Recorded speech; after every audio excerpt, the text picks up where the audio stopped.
Well, greetings and salutations, everybody. Welcome back to the channel for another episode of Open Mic, the show where the mic is open, the floor is yours. What do you guys want to chat and talk about? That is what we are here to chat and talk about today.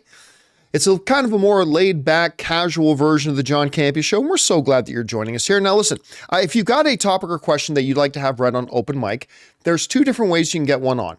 One, use our tip link anytime 24 hours a day that you want to send in a question. You can go to our tip link at simply streamelements.com/JohnCampea/tip, and you can send in a tip that way. Or if you are watching live right now, and only if you're watching live, you can use the super chat feature in the live chat. And as long as your questions or comments are appropriate to be used on our show, we will address them here on the show. And hello to everybody in the live chat there. Good to have you guys here. Start off a little bit late, only about 10 minutes late. Had a weird problem. My camera wouldn't work. This camera right here wouldn't work, but I did some fiddling around and I got it up and running again. But if the camera suddenly stops working halfway through the show, you know probably what would happen. And yeah, hot damn, Madam Web is now 16% on Rotten Tomatoes. I'm going to go see it tomorrow. Heaven help us all, and go see just how bad this thing actually is. But we will see, which is a good segue into a little discussion I want to have right now before we get into the questions, which is, does Kraven the Hunter have any hope? Is Kraven the Hunter already doomed? Now, we talked about this on the show, the John Campea Show earlier today. I have been optimistic about Kraven the Hunter, right? First of all, J.C. Chandor is directing it, and he directed this little film a bunch of years ago, pardon me, called Margin Call. I don't know if you guys saw Margin Call or whatever, but Margin Call is kind of like this little, connected to the financial collapse and all that kind of stuff. It is a great little movie and a great cast, and he's really good. I mean, I really like him. It stars Aaron Taylor Johnson, who, of course, Kick-Ass, Quicksilver, was just in Bullet Train. Loved him in Bullet Train, right? Ariana DeBois, Academy Award winner Ariana DeBois, who was just in that the International Space Station movie, ISS. She was really good in that. You've got one of my all-time favorite actors in Russell Crowe in this movie. I mean, so I'm always thrilled to see Russell Crowe. So you got a really cool character. You got a great cast. You have a solid director. And I have chosen to be optimistic, hopeful, believing the best, trusting in the better angels for Kraven the Hunter. But with everything going on with Madam Web, it really makes me concerned. By the way, I just want to point out this one chat that Mr. I put in there. Said a friend of mine and I were talking about bad comic book movies. League of Extraordinary Gentlemen came up. It sits at 17% on Rotten Tomatoes, to quote Harloff. Yeah, so we worked on that movie. League of Extraordinary Gentlemen.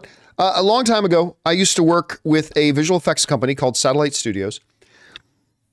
And we actually did some work on a number of major motion picture films, including, but not limited to, League of Extraordinary Gentlemen. There's a scene in League of Extraordinary Gentlemen where the Invisible Man is on fire. And there's a sequence there. We did the visual effects in that sequence for League of Extraordinary Gentlemen. Yeah, but it seems like other than Sin City was another movie we worked on. It feels like every motion picture we worked on was a terrible motion picture. I don't know why that is, but I got a bunch of movies that we worked on, and it seems like all of them were really, really bad movies. No fault of our own. We did great visual effects, but is what it is. Anyway, so Kraven the Hunter. You know, the problem with Kraven the Hunter is not that Madam Web was bad and that Morbius was bad, right? Studios make the best studios make bad movies. It happens. Making a good movie is really, really difficult. It's really tricky. It's a hard thing to do. But what has been concerning to me, and we talked about this for those of you who watched the John Campea Show earlier today, we talked about this earlier, was that it just simply looked like Sony didn't even try. It looked like they had no interest in even trying to make that good. Because they started off the movie by going, oh, okay, so who do we get to direct, or who do we get to produce or write this? You know, the building blocks of a movie. Who do we get to write this? Well, you know, the guys who wrote Morbius for us are hanging around. Oh, those are the same guys who wrote Dracula Untold, right? Yes, as a matter of fact, it is. And they're also the same guys who wrote Gods of Egypt, right? Yes, as a matter of fact, it is. They literally started off their process saying, as Cajun is pointing out, Sony basically screamed at us that they didn't care whether this movie was any good or not. They didn't care. Because there's no way that you're going to convince me that a studio that is committed to trying to make a movie as best as it can be, because remember, you can make a bad movie but still have really tried, right? But there's no way to tell me that a studio was really fully committed to making the best movie they could, starting off by hiring the writers of Morbius, Gods of Egypt, Dracula Untold, and Vin Diesel's all-time classic, The Last Witch Hunter. Like, I don't mean to speak in hyperbole, and it's not my intention to be mean, because I'm sure, you know, Matt Sazma and his writing partner are really nice guys, and I'm sure they work really hard and all that kind of stuff. But when you are the writers of Dracula Untold and The Last Witch Hunter and The Gods of Egypt and Morbius, I feel safe in saying this. You are the worst screenwriters working in Hollywood right now. There might be worse writers who aren't getting work, but out of all the writers in Hollywood that are getting work, I would challenge anybody to point me to somebody else who we would say are worse than these guys. Like, I think they might be the worst writers getting work in Hollywood. They're better than me, but I'm not the standard, am I? I'm not writing big budget Hollywood motion pictures, am I? So it comes back then to this again. So they completely crapped the bed with Morbius.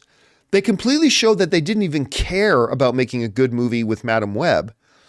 So it brings us back to Kraven the Hunter. And with Aaron Taylor Johnson lead, who looks great, by the way. I don't care what anybody else says. Aaron Taylor Johnson looks great in the role. Ariana DeBois is always money. I love Russell Crowe, Academy Award winner. I think he's great. But it leaves me wondering, why should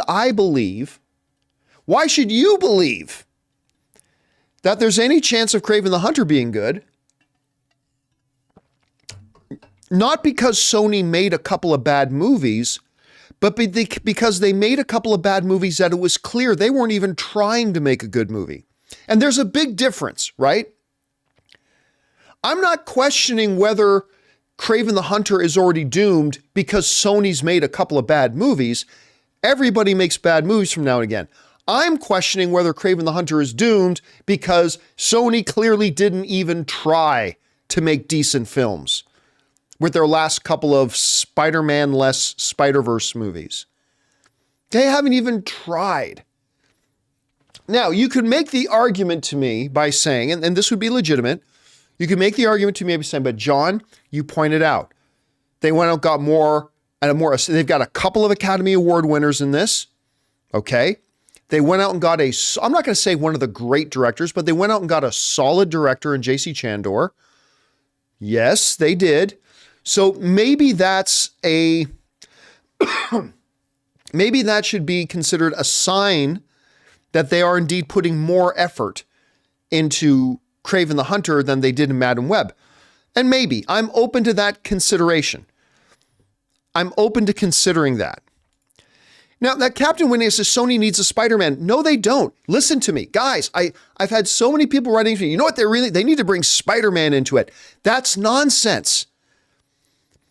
Because the problem isn't that Spider-Man isn't there. Do you think that if Spider-Man just, you're halfway through this garbage Madam Web movie, if Spider-Man just swung in the middle, that would make the movie better, that the dialogue would suddenly get better, that the story would suddenly get better, that the pacing and the flow and editing and all that would just get better because the character Spider-Man swings in.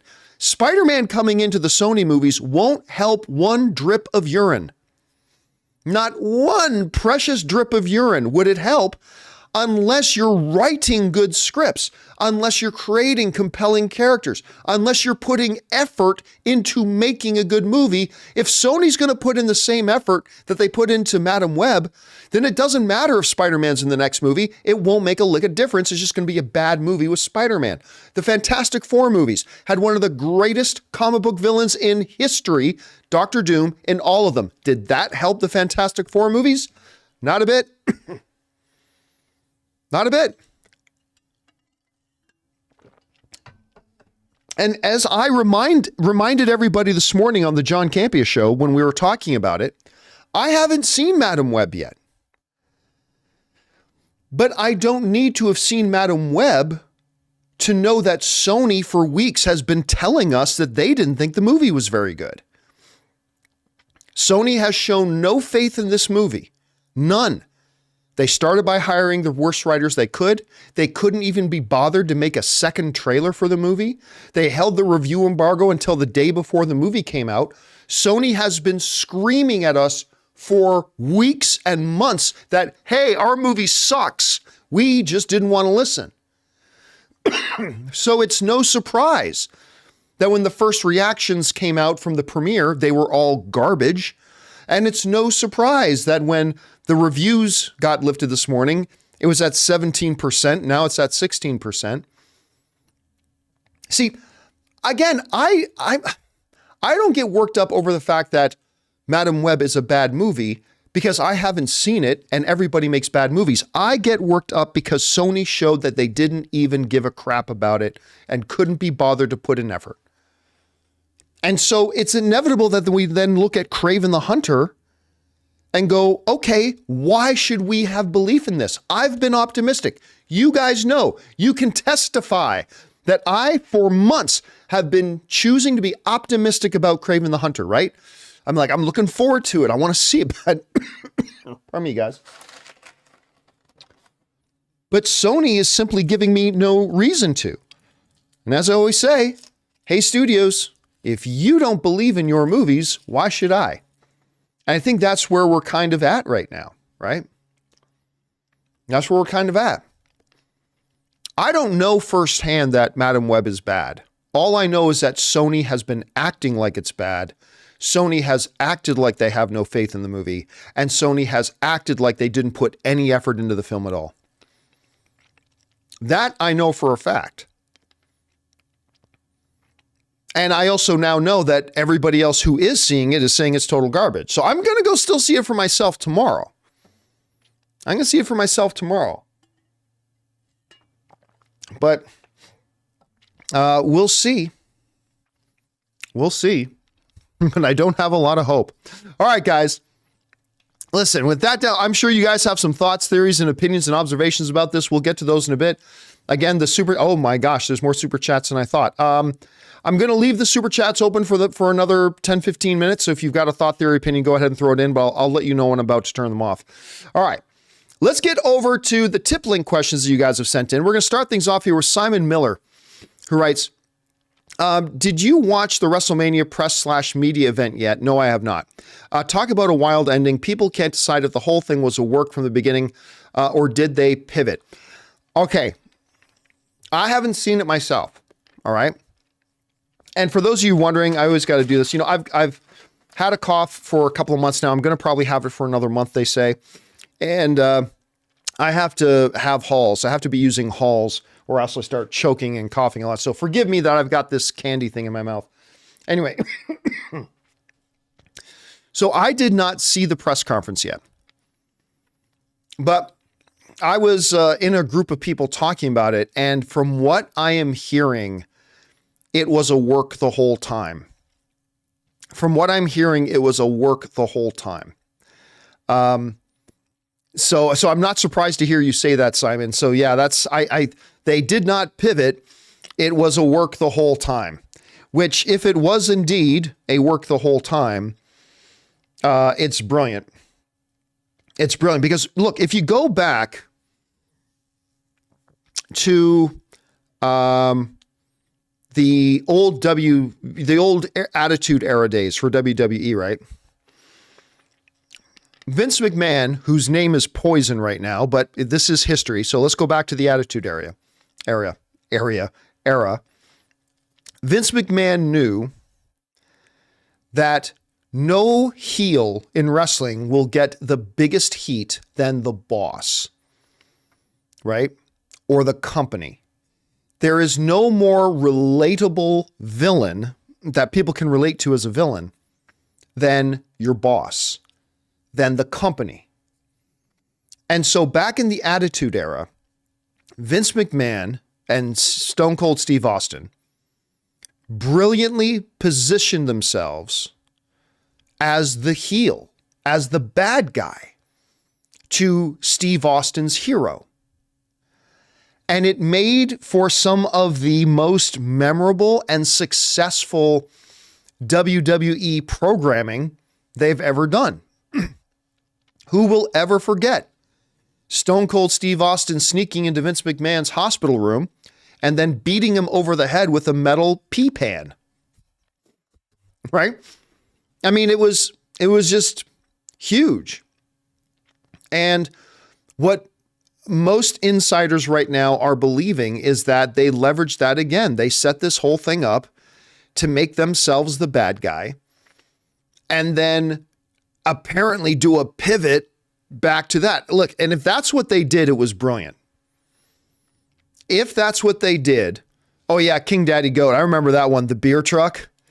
Yeah, it was Vince McMahon and his cronies were in the ring, and Stone Cold Steve Austin literally backed a truck down with a big vat of beer and used a hose and beer hosed people down in the ring. It was absolutely crazy. So yeah, a lot of the insiders now are saying this is exactly what they did. They pivoted themselves to being the villain to get everybody all fired up and then pull this thing where it's Cody and what. Look, I don't know if that's what they did, but that's what a bunch of the insiders are saying they did. And if they did, it's brilliant. It was brilliant because it's got everybody talking about WrestleMania, right? So, we'll see. All right. Thanks, Simon. Next up, Twilight Boy writes, something I've really liked in the new Suicide Squad game is the presentation of Metropolis. It got me thinking how I hope Superman Legacy can make it feel like a character like the Batman did for Gotham. I want to see a city of tomorrow like in the game. I'll be honest with you. I mean, I haven't played the new Suicide Squad game or Suicide Squad Kills the Justice League. Haven't played it. Don't really plan on playing it. I haven't read the best reviews for it. Like that, not that the game's really bad, but it's just, I haven't read the best reviews for it. So I'm probably not going to try it myself. Although, man, when they first I think it was at Comic-Con that they first announced the game. Am I wrong about that? I feel like it was Comic-Con like 2 years ago that they announced the game and everybody got really excited about it. But from what I'm hearing, it didn't really execute well, but I'm glad you enjoyed it, man. I'm glad you enjoyed it. And you're right. Gotham really did become a living, breathing character in that Batman movie. All right. Next up, BK Dan writes, John, I know you don't go to Comic-Con often anymore. We usually still stick our noses in there for a day or something. But I think you'll reconsider Wizards of the Coast D&D is going to be there this year. Here's the thing. My wife literally worked with Wizards of the Coast. You gotta remember, when my wife was like a bigwig over at Hasbro owned Wizards of the Coast. And my wife would often be like the liaison between Wizards of the Coast and Hasbro. My wife actually played in the official Wizards of the Coast Dungeons and Dragons game. Like, some of the key staff there had an ongoing game of D&D, and my wife was a part of that game. So she's worked a lot with the folks over at Wizards of the Coast and stuff like that. So, I mean, Ann and I may still go and stick our noses in for a day at Comic-Con, but it won't be because Wizards of the Coast is there, just because we've had a lot of interaction with Wizards of the Coast. All right, thanks, Violet Boy.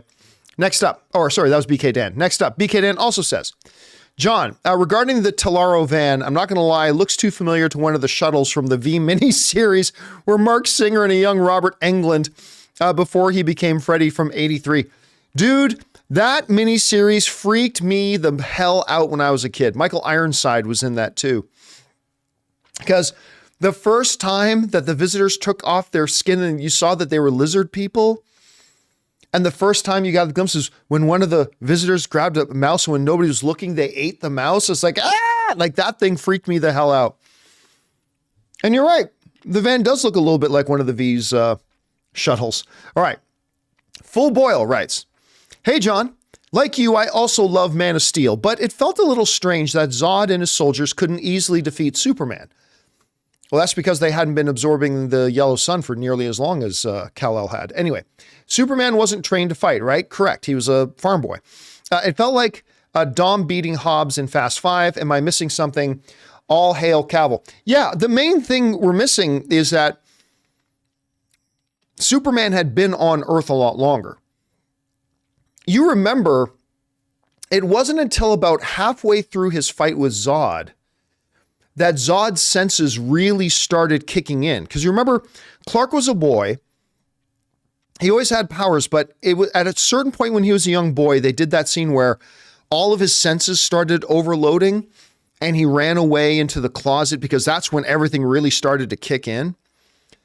Well, I don't know if it's because Zod was already physically older or whatever, but about halfway through his fight with Zod then crossed that plateau where he started having that sensory overload too, right? Like, his cells were now really starting to super absorb the sun and his power level got closer and closer and closer. Like, the whole reason Clark didn't just wipe them out instantly is because they had been on Earth for a little bit. They've started to absorb the radiation of the yellow sun. They had been growing in their power because you're right. Those Kryptonians were lifelong soldiers. They are trained in combat and to fight. Superman's a farm boy who just really figured out who he was. And so that's the only reason Clark didn't like completely wipe out Zod when he first showed up. But the longer Zod, every minute Zod was on Earth, his power was getting closer and closer and closer to Clark's. I think that's also part of the reason Clark knew he wouldn't be able to hold Zod off much longer and snapped his neck. So I think that's the main reason why. Clark had been on Earth a lot longer, so his power level is a little bit higher. All right. Next up, we go to, where are we at? We're at Chip Crisper, who writes, hey, John, are we seeing two sets of TVA agents in Deadpool and Wolverine? I don't think so. In the trailer, we see the TVA about to prune Wade, and then the TVA agent saves him through the door to recruit him. We also see Deadpool fight and kill many TVA agents. No one's talking about this. Bring on the filthy. Well, I think because there's two different possibilities here. I'm just going to tell you what my first impression was watching the trailer. I don't think that was somebody saving Wade from the TVA agents. I think all those TVA agents were on the same side. I don't think they were about to kill Wade. I think they were going to take him down if they needed to, but I think they were bringing him in.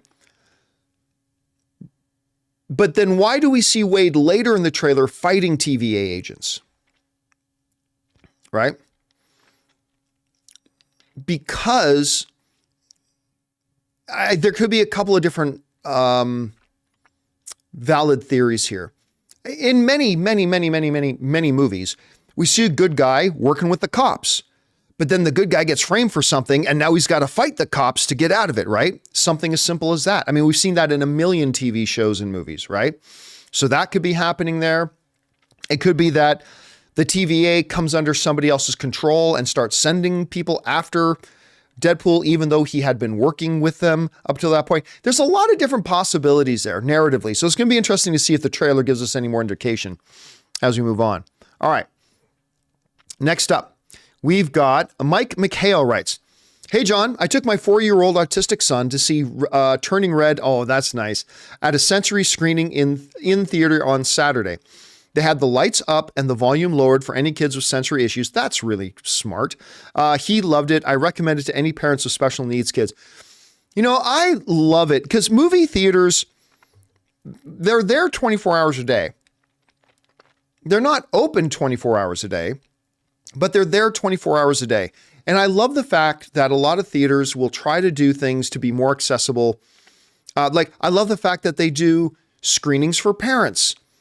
You know, where you understand that, hey, if you're going to this screening, it's going to be one for parents of kids and babies, and you don't have to feel weird about being in the audience with your baby who might start crying because everybody else there's in the same boat. I love that they have screenings for hearing impaired. I love that they have screenings like this one for you and your family. I think that's great when they do that. I don't know if it's particularly profitable for them, but they're there. The theater's open during 2:00 in the afternoon. Why not? I really love that they do that. I love the fact that you were able to take advantage and have a good time with that, Mike. Thanks for sharing that, man. All right. Next up, TAC5 writes, Nickelodeon co-broadcast the Super Bowl on Sunday with SpongeBob. Yes, they did. Iconography augmented on the field. SpongeBob and Patrick Assistant commentated the game with the Nick announcers. Team Sonic, Dora, and others made cameos as well. Weird idea, but it worked. They've been doing that for a couple of years.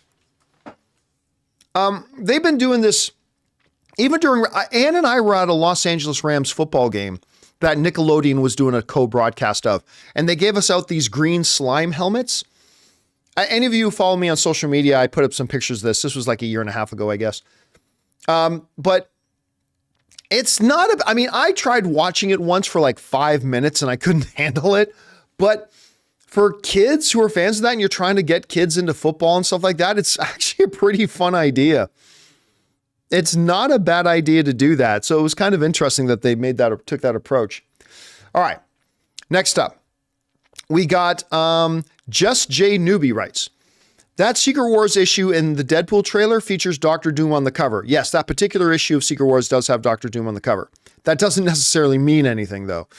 So there's our first time seeing Doom in the MCU. Also, I really hope Deadpool mentions the fact that Captain looks a lot like the Human Torch from the Fox universe. There's a joke there that they should really take advantage of. I mean, it's okay if they don't, right? Like, it's not odd if they don't have Cap, or if they don't have Deadpool make a joke about Cap looking a lot like Johnny Storm, because from what we know in the Deadpool movies, Deadpool never met the Fantastic Four, right? He never met Johnny Storm. So they could make the joke and say, well, they were in the same world, so maybe he saw him on TV or something. But it's okay if they don't as well. But I am with you, Just Jay. I will secretly be hoping that they do make that joke. All right, guys, listen. We're going to take a quick second here and thank a couple of sponsors of today's episode, our friends at Mint and Fume. Guys, we want to take a second and thank a sponsor of this video, Mint Mobile. On average, it takes about 30 days for a person to break their New Year's resolution. So if saving money was on your 2024 list, your odds aren't looking that great. Luckily, I have a 100% guaranteed way to save you money this year. Just switch to Mint Mobile. For a limited time, wireless plans from Mint Mobile are $15 a month when you purchase a 3-month plan. That's unlimited talk, text, and data for $15 a month. I've told you guys many times that after switching to Mint Mobile, I am spending less than a third on my cell bill than I used to with a major carrier. Say goodbye to your overpriced wireless plans, jaw-dropping monthly bills, and unexpected overages. All Mint plans come with unlimited talk and text plus high-speed data delivered on the nation's largest 5G network. And don't worry about having to change phones or numbers. Use your own phone with any Mint Mobile plan and bring your phone number along with all your existing contacts. So guys, to get this new customer offer and your new 3-month unlimited wireless plan for just $15 a month, go to mintmobile.com/Campea. Campea. That's mintmobile.com/Campea. Cut your wireless bills to $15 a month at mintmobile.com/Campea. Additional taxes, fees, and restrictions apply. See Mint Mobile for details. Guys, we want to take a second to thank a sponsor of today's video, Fume. Have you ever tried to break a bad habit and felt like you're climbing uphill? Yeah, we've been there too. But here's a breath of fresh air. Fume. It's not about giving up, it's about switching up. Fume takes your habit and simply makes it better, healthier, and a whole lot more enjoyable. Fume is an innovative, award-winning flavored air device that does just that. Instead of vapor, Fume uses flavored air. Instead of electronics, Fume is completely natural. And instead of harmful chemicals, Fume uses delicious flavors. You get it? Instead of bad, Fume is good. It's a habit you're free to enjoy and make replacing your bad habit easy. Your Fume comes with an adjustable airflow dial and is designed with movable parts and magnets for fidgeting, giving your fingers a lot to do, which is helpful for de-stressing and anxiety while breaking your habit. I'll be honest with you guys, I was a little uncertain about it until my package arrived and I tried it. I couldn't believe how perfectly balanced it is, how fun it is to have in your hands, and how great the actual flavor was. Plus, Fume just released a magnetic stand for your Fume, so there's no more losing it around the house. So start the year off right with the good habit by going to tryfume.com/Campea and getting the journey pack today. Fume is giving listeners of the show 10% off when they use my code Campea to help make starting the good habit that much easier. And thank you to our friends at Mint Mobile and Fume for sponsoring today's episode. All right, guys, let's get back over to your questions here, shall we? We're going to pick things up here with Cody's Neck Tattoo, who writes, it looks like the only Xbox games going to multi-platform will be Hi-Fi Rush, Pentiment, and Sea of Thieves to PS5 and Switch, not Starfield or Indiana Jones. Oh, that's a shame. Also, the Ornithopter from Dune was released as a free DLC for MS Flight Simulator today. That's funny. To put the little bzz thing in from Dune in Flight now, that's pretty cool. I like that. That's pretty fun. Again, I really wish they put the Indiana Jones thing on PS5 so I have a chance to play it, but I guess I won't get a chance to play it. That's all right. All right, next up. BK Dan writes, John, with the trailer views in the first 24 hours and a lack of Marvel this year and how awesome the trailer looks, in my opinion, Deadpool 3 makes 1.3-ish billion. Love to hear your thoughts. Bring on the filthy. I mean, 1.3 billion would represent almost double of what the other Deadpool movies made, right? Because remember, the other Deadpool movies combined, I think, made like 1.5. They both made $700+ million, right? So if Deadpool 3 were to make 1.3 billion, that would represent almost doubling what the other ones did. That might be a little much. Remember, the difference between 1 billion and 1.3, it sounds like it's just not a big difference. It's huge. It's a $300 million difference. And listen, I'll tell you what, I do not understand, all due respect to my fellow film fan iciness, I don't understand people saying they still doubt it makes $1 billion. Do you see how ravenous people are for this? The Deadpool trailer we talked about this morning just broke the all-time record for the most trailer views ever in history. Right? More trailer views than Endgame trailer, more trailer views than the Spider-Man No Way Home trailer, more trailer views than the Infinity War views. I mean, people were going nuts. As soon as people heard Deadpool trailer, they flooded. He's in the MCU now. It's been a few years since we had him, and Hugh Jackman is joining him as Wolverine. Look, if the movie's not good, it doesn't make $1 billion. I agree. If the movie's not good, but if we all agree that it's not a stretch to assume that the movie will at least be good, right? Taking it from the other two Deadpool movies, it's not a stretch to make an assumption that it's going to be good. It might not end up being good. It might be bad, but I think it's safe to operate, at least for now, on the assumption it's going to be pretty good. I need somebody to make a case for me to tell me why they don't think, because the other ones without Hugh Jackman in the Fox universe at that time, as R-rated films, still just about hit $800 million. And you don't think, now that we've had to wait this many years Ryan Reynolds is just a bigger star now than he was when they made the Deadpool movies. It's coming into the Marvel Cinematic Universe, and Hugh Jackman and Ryan Reynolds are together in it. And you don't think it's going to get $200 more million based on that? I need somebody to explain to me in X's and O's why they don't think this makes $1 billion. I just don't understand the logic. If the movie's good, because if the movie's bad, all bets are off, right? All bets are off if the movie's bad. But you got people who've been going crazy. And now if you need another piece of evidence, the trailer drops and more people, this trailer has generated more excitement than any other trailer in history. Again, let me repeat, more people flooded to go watch the Deadpool trailer than went to watch the Infinity War trailer, than went to watch the Endgame trailer, or went to go watch the Spider-Man No Way Home trailer. Now, I don't personally agree with Matthew that this movie will make $2 billion. I don't think this movie makes $2 billion, but hey, those other movies, Endgame, that movie made over $2 billion, and more people rushed to go watch the Deadpool trailer than went to watch the Endgame trailer. Spider-Man No Way Home made almost $2 billion, and more people rushed to go watch the Deadpool trailer than went to watch the Spider-Man No Way Home trailer. Again, I think 2 billion is a stretch. Personally, I think 1.5 is a stretch, but I feel very safe that it'll hit, But, do people not listen? People, you know what? Sometimes people wonder, because in my communication style, I will repeat important things several times because it's a communication tool I use a lot. People then wonder why I do that. Orphan Admin is saying both Deadpool movies saved 100 million. Why would a throw make $1 billion? Were you not just listening to me? Did I not just cover this? But let me do this for a second.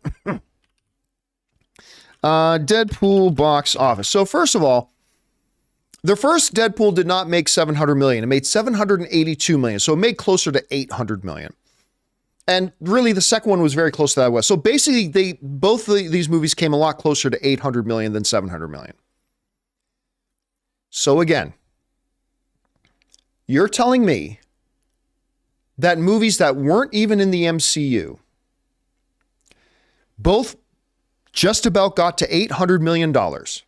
And you don't think that Ryan Reynolds being a bigger star today than he was then, that Deadpool now being brought into the Marvel Cinematic Universe, that we've had a long wait for this movie, the fact that we have Hugh Jackman and Ryan Reynolds teaming up, and the fact that we now just saw that more people rushed to see the Deadpool trailer than any other trailer in history.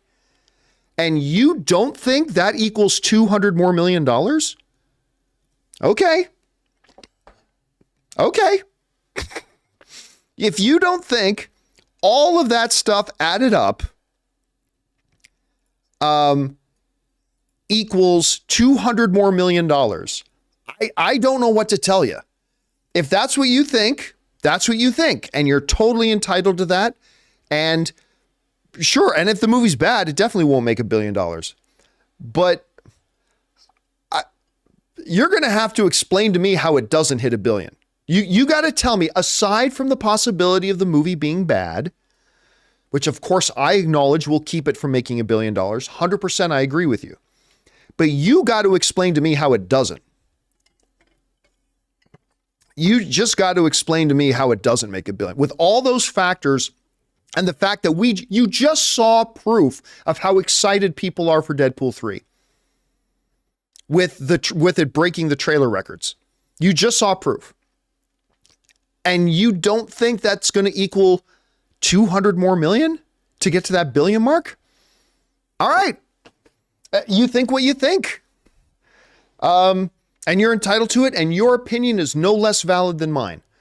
But I'm just going to say, if you don't believe that stuff is going to equal 200 more million, I don't know what to say to you. I mean, the Ryan Reynolds factor, the Hugh Jackman factor, the MCU factor, the evidence of the trailer excitement. And you don't think that equals 200 million? 200 million. All right. I guess we'll see. But again, I think we can all agree, right? I think you and I will agree that if the movie is poor, then it doesn't get to $1 billion. You and I will be in agreement on that. We will shake hands and agree on that we both don't think it'll get to $1 billion if the movie's bad. So there's that. All right. Let's see here. Where'd we leave off? Yes, that was BK. Next up, Random writes, Masters of the Air on Apple TV Plus is really disappointing so far, especially coming off a great Monarch series. Characters are generic and uninteresting, and the story is so unfocused. The action is somewhat good, but the effects are very poor for a lot of it. You know what's funny? I wasn't super excited for Masters of the Air. I honestly didn't think the trailers looked all that great.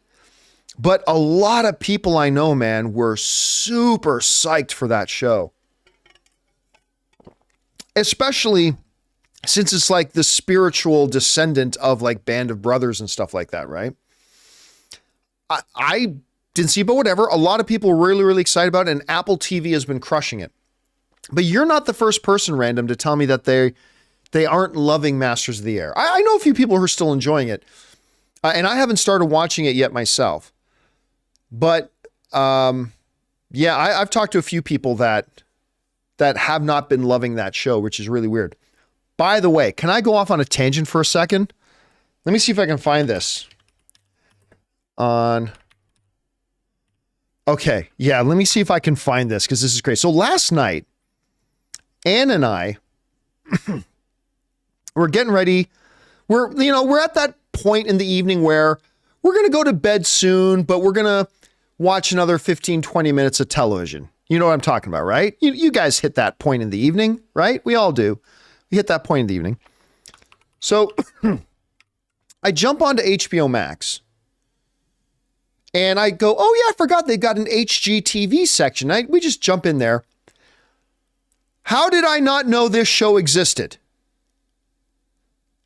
How did I not know that? Do any of you guys know what show I'm about to say? A show that's on HGTV on Max. And Ann and I saw this and I thought it was a joke.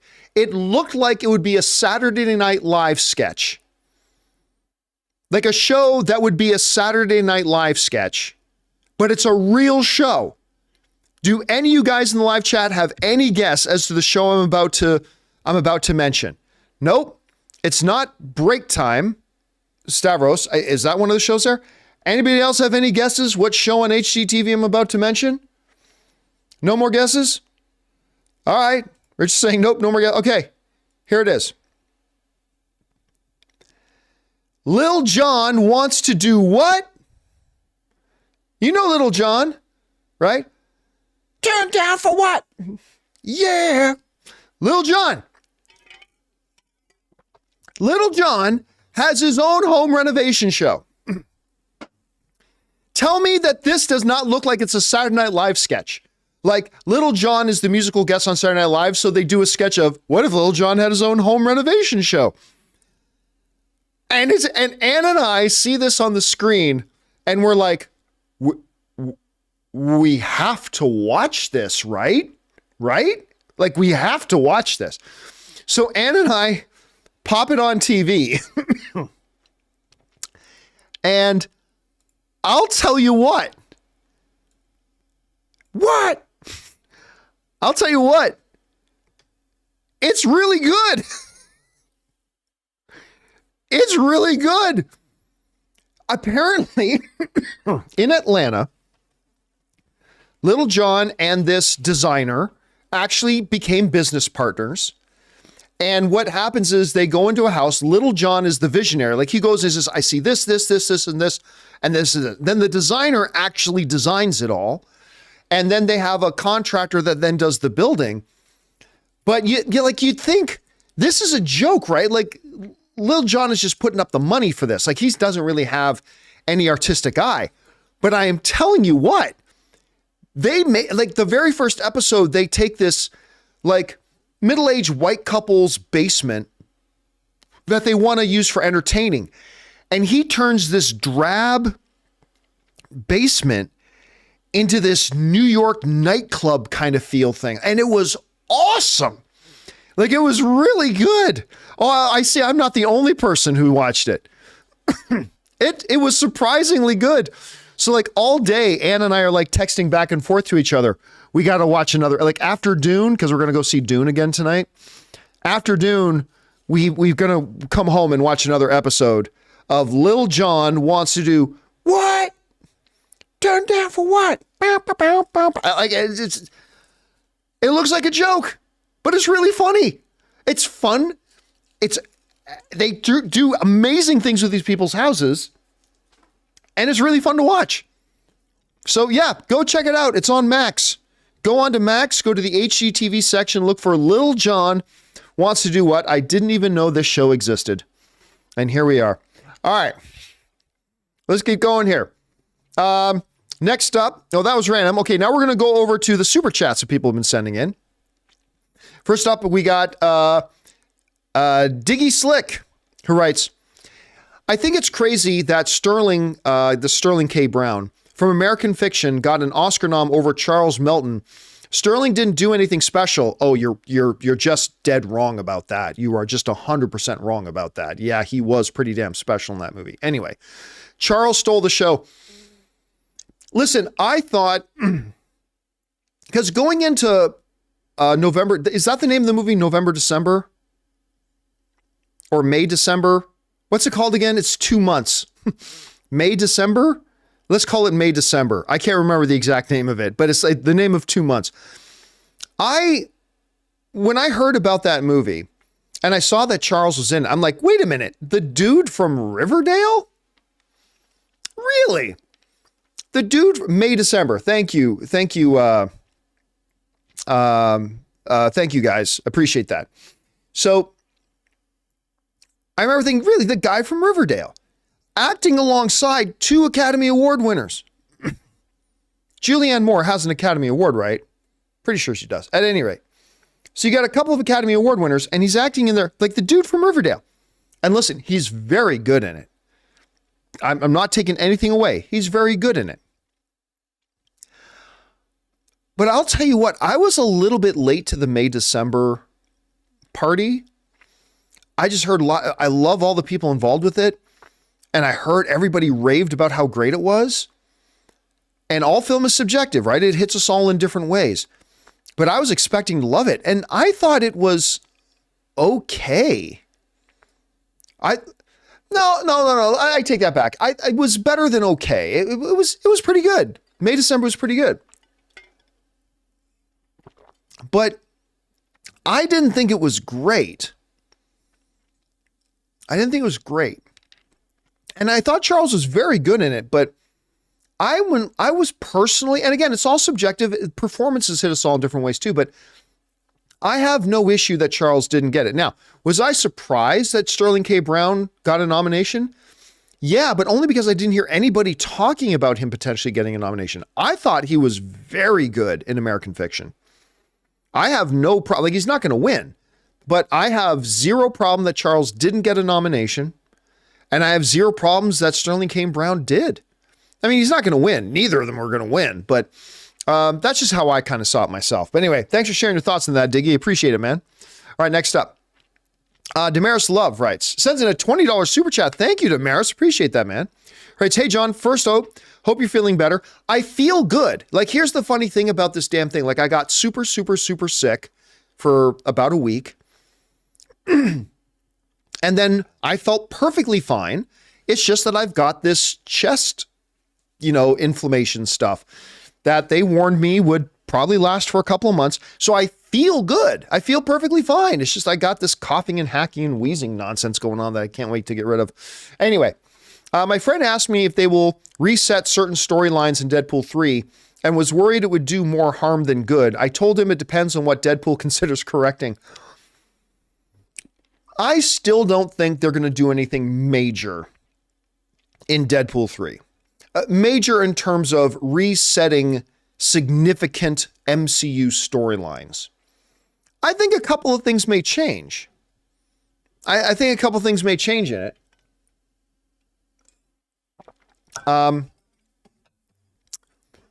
But for instance, I don't think they're going to go back and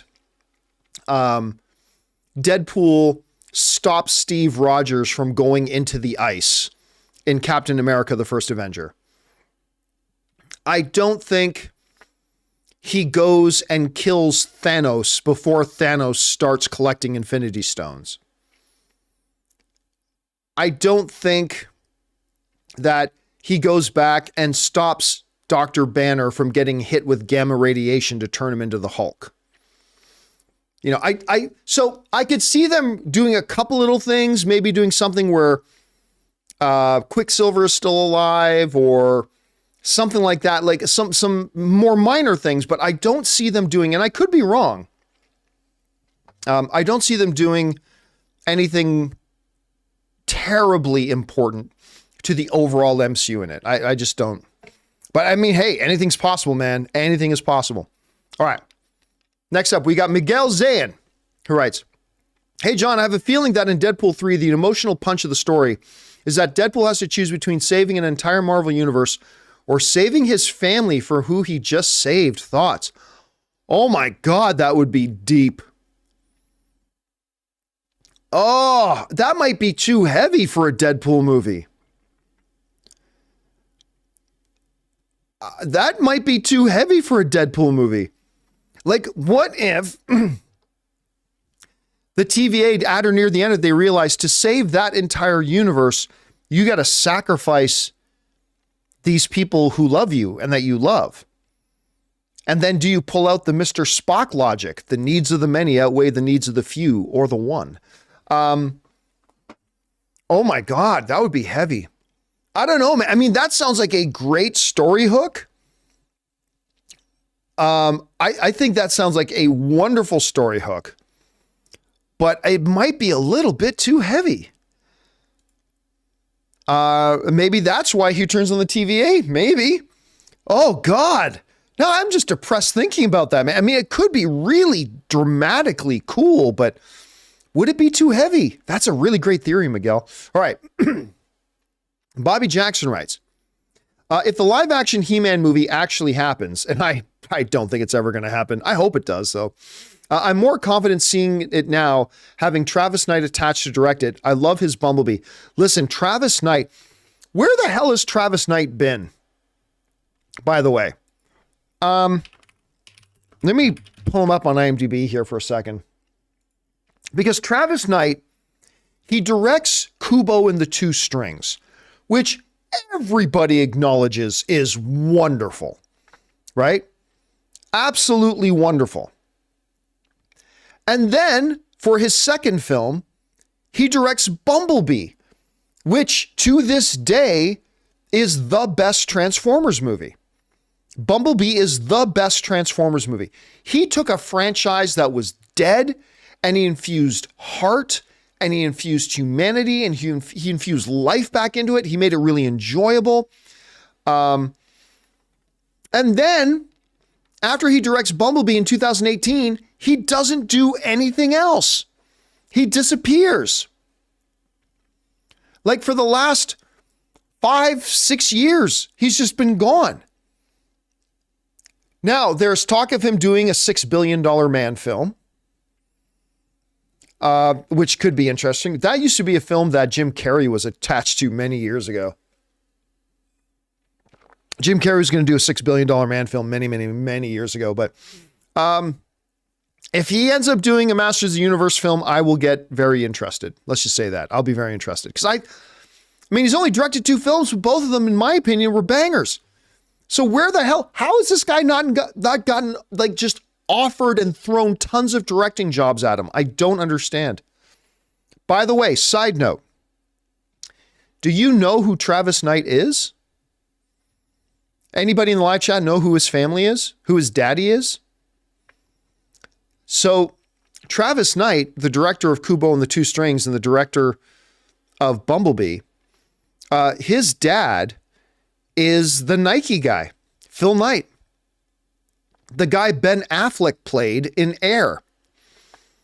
That's his dad. A bunch of you guys, I'm looking at the live chat right now, a whole bunch of you guys knew that. Yeah. But the dude, like, he directs 2 banger films, and like for the last 5 years, I've seen nothing. This guy should be directing more. He should absolutely be directing more. Okay. Thanks for that, Bobby. Next up, we got Raph from State Farm writes, the only way they will make me see Madam Web is if we get part 2 of the Matt Smith topless dance scene with Dakota and Sydney. And I'm sure if that was in the movie, they would have put it in the trailer. I don't know why I'm going to see this tomorrow, guys. I don't know why. It's a morbid curiosity. Or as I said on the show earlier today, it's a Morbius curiosity. Nothing more than a Morbius curiosity to see just how bad that is. And again, like, maybe I'll come out and go, you know what? It wasn't as bad as everybody said. I hope so. But, we'll see. All right. Next up, we got Kyle Schneider who writes, Invincible Season 2 is coming back next month. Yes, it is. Are you all caught up? And what are your thoughts on this season so far? I am all caught up. It's all right. The season's all right. It's not as good as Season 1, in my opinion. Season 1, I really enjoyed. Really enjoyed Season 1. I don't think it's as good as Arcane or like The Boys or anything like that, but I thought it was really good. I really enjoyed Season 1. Season 2 is good. It's like, I didn't ditch on it. I didn't bail on it. I watched all the episodes that they had put out in that up to that point. Actually, M. Joseph in the live chat's kind of right. The Adam Eve special was really good. I don't know that it was better than Season 1 of Invincible, but the Adam Eve special was definitely better than anything they've done in Season 2 so far. I really did enjoy that Adam Eve special. But yeah, I'll jump back on it once it comes back, but I hope it picks up steam because I'm not loving Season 2 so far. But, that's just me. Okay, next up. We've got Armando Martinez writes, Jeremy Renner's in the Hurt Locker. Jeremy Renner in the Hurt Locker or Tilda Swinton in We Need to Talk About Kevin. Better performance. Ooh, that's a Sophie's choice. That is a tough one.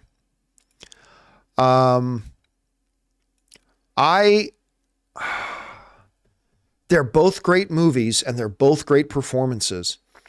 By the way, like John, how good was John C. Reilly in that movie too? Ezra Miller is a much younger Ezra Miller before he got all screwed up. But Hurt Locker won Best Picture of the Year. I will lean towards Tilda Swinton in We Need to Talk About Kevin. I think I would give the better movie to Hurt Locker. Like, I think The Hurt Locker is the slightly better movie. But I think in terms of performance, and Jeremy Renner's fabulous in Hurt Locker, but I think I will give Tilda Swinton the edge in that one. But it's close, man. It's close. Great question, Armando. All right, next up.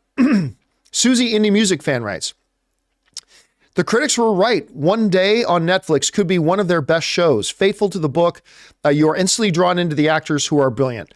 I know nothing about One Day. What is One Day? Let me pull this up here. One Day. I'm assuming this is the one you're talking about. I don't think I've ever seen this trailer. I don't think I've ever heard of this. Yeah, I don't recognize this trailer at all. But you're saying it's great and you're saying the critics ratings on is good. I might have to check it out. Thank you for putting it on my radar. I appreciate that. All right, let's keep things going here. Next up, let's see. John Redcorn writes, I like Venom, but Sony needs to find their own Feige that has quality control and can come up with an actual plan for the universe. Stop riding the MCU's coattails and just do your own thing. I think a significant argument can be made that they are indeed not riding their coattails, right? They are clearly doing very much their own thing. There's nothing coattail riding about what Sony's doing. If they were doing some coattail riding of the MCU, maybe they would be doing some better stuff. But yeah, I think what DC figured out,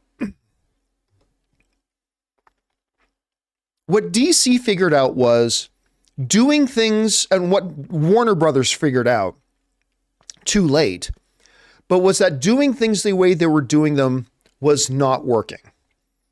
Having no single vision overseeing their cinematic universe, letting each individual director do whatever they want, which made it impossible to have real cohesion in the universe. That was not the recipe for success. That was not the recipe for success. And so one of the first things David Zaslav said when he took over Warner Brothers was, we are going to install number one, we're going to give DC its own studio. DC had never been given their own studio before. And we are going to install a true visionary leadership over there. We're going to put visionary leadership over there to be the guiding vision of the universe, much like Marvel had done with Kevin Feige. And they figured that out. Sony needs to figure that out too. And it can't be Avi Arad. But I think 100%, I think Sony needs to come out and say, we need to get ourselves a singular visionary leader or leaders, because, DC has James Gunn and Peter Safran. We need to get some visionary leadership to come in and be the overall guiding force behind the films that we're doing, because just doing it all willy-nilly and just kind of randomly doing this movie and then randomly doing that movie and whatever. And like, I'm not even saying the movies need to interconnect, right? I'm not saying, Venom needed to show up in Morbius and Morbius needs to show up in Madam Web. I'm not even saying they need to interconnect that way, but you got to have somebody who's got a plan for these movies and is kind of the main quality assurance person, the person who's going to push the standards. And as long as it's being done by committee, it's not going to work. Now, here's the problem. Josh Carlos is saying Lord and Miller.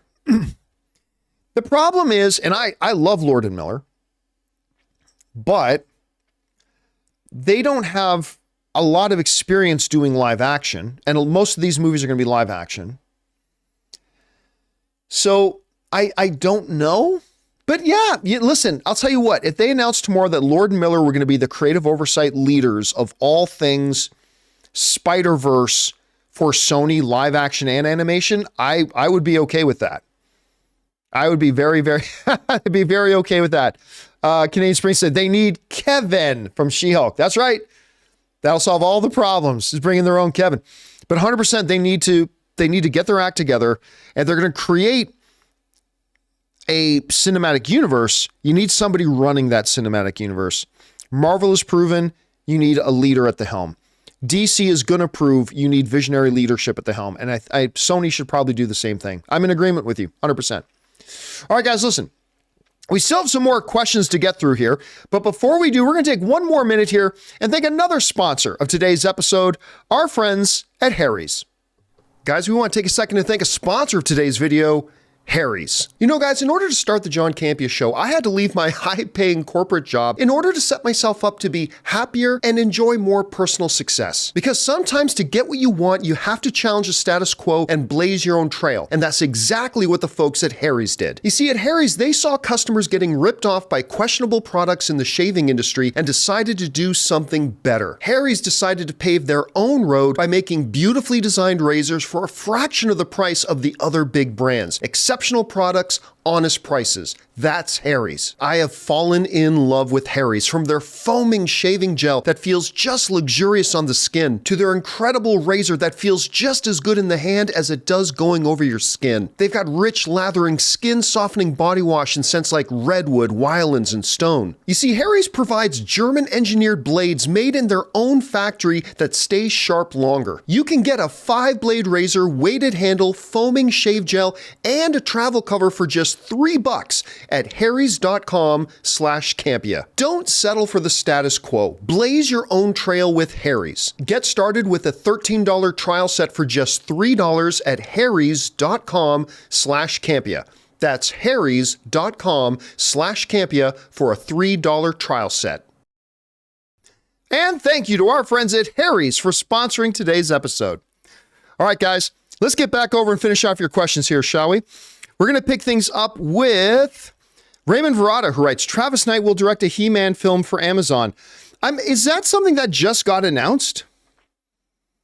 If it is, I mean, that's great. We were just talking about that a second ago because I said, I don't know if he's going to be directing this thing or not, but that'd be pretty cool if it is. That's something for us to talk about tomorrow for sure. And where the hell have you been, man? Nora Kemboj writes, watch Taylor Swift be Lady Deadpool. You know what? Everybody's just been assuming she'd be Dazzler, but I could see them doing a Lady Deadpool. I mean, cameo, not a full-fledged big role in the movie, but maybe like a cameo sort of thing. I can maybe see, like maybe the TVA says to Deadpool, we tried one or two other of your variants for this, and then they flash to Lady Deadpool as Taylor Swift and flash to somebody else, Jack Black playing Deadpool, whatever. They didn't quite work out. You are the alpha Deadpool. I don't know. Maybe they could do something like that. That could be fun. All right. Next up, Drew writes, hey, John, love the show. Thank you so much. You think if Apple canned Argyle, bought and released Wile versus Acme, they would have made a better profit? No, I don't. I really don't. Because here's the thing. Let me bring it up. Argyle box office. Argyle, which did not do good at the box office, still made, come on, where is the box office? Hold on a second. Let me see if I can bring it up now. Okay, there we go. So Argyle has so far made $60 million, right? That's not much. It's made $60 million worldwide. Here's the thing. Coyote versus Acme wasn't going to make $60 million. Just wasn't. Now, my basis for that is admittedly anecdotal, but I have had many people over the past 3-4 months writing in about Argyle, right? You got Bryce Dallas Howard, you got Henry Cavill, you got John Cena, you got Sam Rockwell. It's being directed by Matthew Vaughn, all that kind of stuff, spy thriller, all that kind. I've had many people write in talking about Argyle.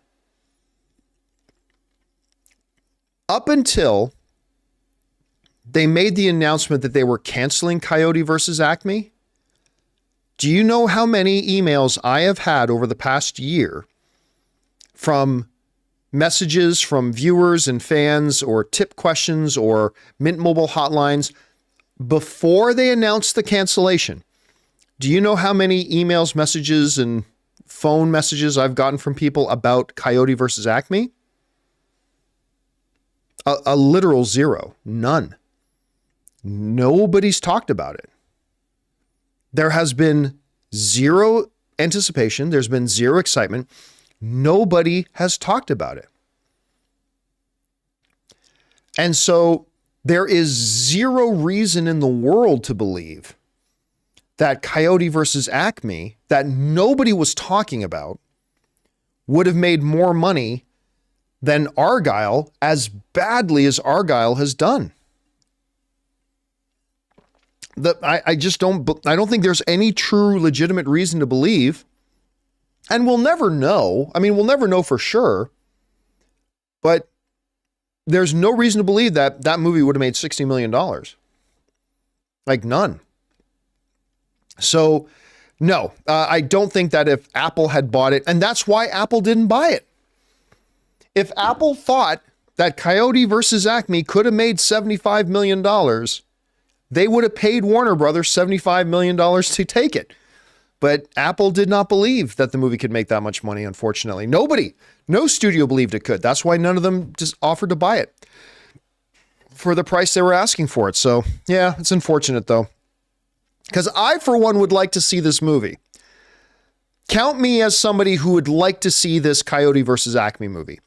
But it's not my money, so I can understand why they're kind of shelving it. It's just unfortunate. Maybe somebody will come along and buy it and put up the $75 million to buy it. All right. Armando Martinez writes, seeing Diego Luna grow from Narcos to Star Wars is amazing. Do you think he can become one of the best Latin actors of all time? I don't know about that. I mean, how old, Diego Luna, how old is he now? Diego Luna was born, okay, so he's 40, he's only 44. He's only 44 years old, so he's still pretty young. He's still got a lot of his career ahead of him. Look, the answer is any good actor still could become the greatest, any good Latin actor could become the greatest Latin actor of all time. I would not put money on Diego Luna becoming the greatest Latin actor of all time, but he's really good, and I thoroughly enjoy him whenever he's on screen in just about anything. And him and Andor. Well, first of all, I'm glad you brought up Narcos. He's so good in Narcos, and he's fantastic in Andor, but I think it's a bit of a stretch to say the greatest Latin actor of all time. I don't think I see that, but that's not to take away how great he is, because he is great. I really think he's wonderful. All right, next up, we got Armando Martinez writes, better movie, Sam Raimi's Spider-Man 2 or Deadpool 1? Ooh. I can only tell you that I enjoyed Deadpool 1 more. I will say Deadpool 1. But if you ask me again in a year, I might say Sam Raimi's Spider-Man 2. Like, it's close. It's close. Spider-Man 2, remember, Spider-Man 2 was made in a different era of comic book movies. But there was a good number of years that Spider-Man 2, Sam Raimi's Spider-Man 2, was in the conversation as being maybe the greatest comic book movie ever made. Again, it's not in that conversation today, but there was a number of years that Spider-Man 2 was in that conversation. Whenever you brought the conversation, the best comic book movies ever made, best superhero movies ever made, Sam Raimi's Spider-Man 2 was definitely in that conversation. It was a different era it was before this new golden age of comic book movies, but it's so good and it stands up. It's a movie that completely holds up and stands up. But for me, Deadpool 1 broke down a lot of walls. Like, it broke new ground for a superhero movie that we hadn't really seen a lot of before that. And, when Rob describes Deadpool 1, I love the way he puts this, because it's true. It isn't just a dirty action film with a lot of swearing. It's a movie with great heart. At the heart of Deadpool 1's a story about a guy who loves a girl, right? And it's powerfully and beautifully made. So look, again, if you ask me again next year, I may very well say Spider-Man 2. Today, I'll say Deadpool 1. Because I know if I was about to go on a flight to Canada and I had to just choose one movie to watch right now, either Spider-Man 2, which I love, or Deadpool 1, which I love, I'm probably thinking today I'd pick Deadpool 1. But again, it's so close to me that if you ask me again in 6 months, I might give you a completely different answer. So it's an excellent question. All right, next up, we've got something who writes, 1, did the guy y'all hinted at appear in the Deadpool trailer? 2, and do you think Deadpool comes in contact with the symbiote before Peter? No. So what FR is referring to is both Robert Meyer Burnett and I have heard from fairly reliable sources. Although take that with a grain of salt, because man, the source I heard that Kathleen Kennedy was going to be out as the head of Lucasfilm before the end of 2023 was almost as reliable as it comes. Like if I told you the person's name, you would reckon, most of you, not all of you, most of you would recognize the name. And that didn't happen. So take that with a grain of salt. But both Rob and I have heard about somebody who is going to appear in the movie. Cameo, I think is going to get like 1, maybe 2 minutes of screen time. But it's pretty big. It's pretty big. Let's put it this way. If I were to say the name right now on a live stream, it would be the headline on a bunch of outlets tomorrow. Would be so-and-so reportedly in Deadpool 3 would be the headline on a lot of the websites tomorrow, if I were to say it. But I'm not going to say it. And I mean, no. I mean, Stavros is saying, I'm betting it's Magneto. No, Patrick Stewart has hinted that Magneto's going to be in it, right? That wouldn't be news. Like Patrick Stewart himself has kind of hinted, like didn't confirm, but has kind of hinted that Magneto may pop up in it. So that, yeah, it's definitely not that. And no, I will tell you right now, Drew, it is not Tom Cruise's Iron Man, but it's something that would be on that level. That's all I'm going to say. It's something that would be on that level. So, yeah, I'm just going to leave it at that. It's fairly big. You know what? What can I do about this? I'm still trying to find out if it's possible that this person may appear in a trailer at some point. I'll tell you what, I've been very tempted to write to Ryan Reynolds and ask, I've been wanting to write to Ryan, like I don't do this, but I've wanted to write to Ryan and just say, hey, look, I have heard this person's going to pop up in the movie. But I don't know how to approach it, because what do I say to him? I don't want to make it sound like I'm trying to reach out to him to break a scoop. So how do I word it? Do I write to him and say, I have heard that this person's going to pop up in Deadpool 3. If that is true, and if you guys plan on having him in the marketing at some point anyway, can you let me know? If either it's not true or it is true, but you want to keep it under wraps, just don't reply. I mean, I don't know. I don't know how to ask, because I don't want to come across like one of these pathetic, I'm trying to get a scoop, I'm trying to get a story. I don't want to come across like one of those people. So I don't know what to do. But it is something that if I said it right now, many of you would be excited. Many of you would be excited. So Rob knows it too. We're just going to sit on it and see what happens over the next couple of months. Maybe I'll leak it to some other website so they can post the story. I don't know. We'll see. All right. Let's see. Next up, we've got Kevin Ferrer, who writes, hey, John, if Patrick Mahomes wins the three-peat, does that make him the GOAT? Because Tom Brady's never done that. No, because Tom Brady has 7 rings. 7 rings.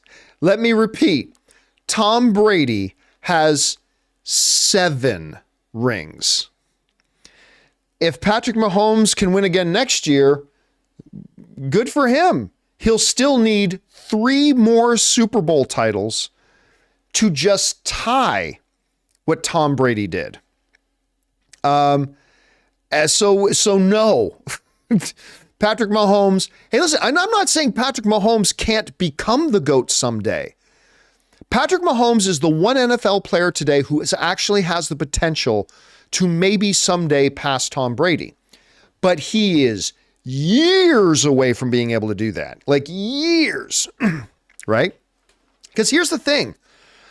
Tom Brady also showed that he could win championships with different teams. I don't just mean the Patriots and the Buccaneers. I mean, he was on New England for so long that the team he won his first Super Bowl with and the team he won his 4th Super Bowl with was a completely different New England Patriot team. And the team he won his 4th Super Bowl with and the team he won his 6th Super Bowl with on the New England Patriots was, again, a completely different team. And then, of course, he went again to another completely different team with the Tampa Bay Buccaneers and won another title there. Patrick Mahomes has essentially been playing with the same core players for his career so far, right? How good is he going to be? And I'm not saying I doubt it or I doubt him. I'm just asking, how good will he be once he doesn't have Travis Kelce anymore? Right? How good is he going to be when Coach Andy retires? One of the great coaches of all time. But when Andy retires, and he's getting close to retire, some NFL insiders believe Andy might retire this offseason. But even if he doesn't retire this offseason, he's going to retire in the next year or two. When Coach Reid goes, how good will he be then? You know, and there's still a lot of questions that need to be answered. If any current NFL player has the potential to answer those questions, it's Patrick Mahomes. But we are 10 years away, like a decade away, from being able to seriously ask the question, Patrick Mahomes or Tom Brady. Right now, that's a joke. That's a joke of a question. Tom Brady got 7 NFL rings. 7 rings. With different iterations of one team and another completely different team, with multiple coaches, all that kind of stuff. Yeah, you can't win with one team and then consider yourself any kind of anything. Tom Brady's the GOAT. Ask any NFL player, ask any NFL analyst, who's the GOAT? Tom Brady. That's it, period. Mahomes wins 3 more rings.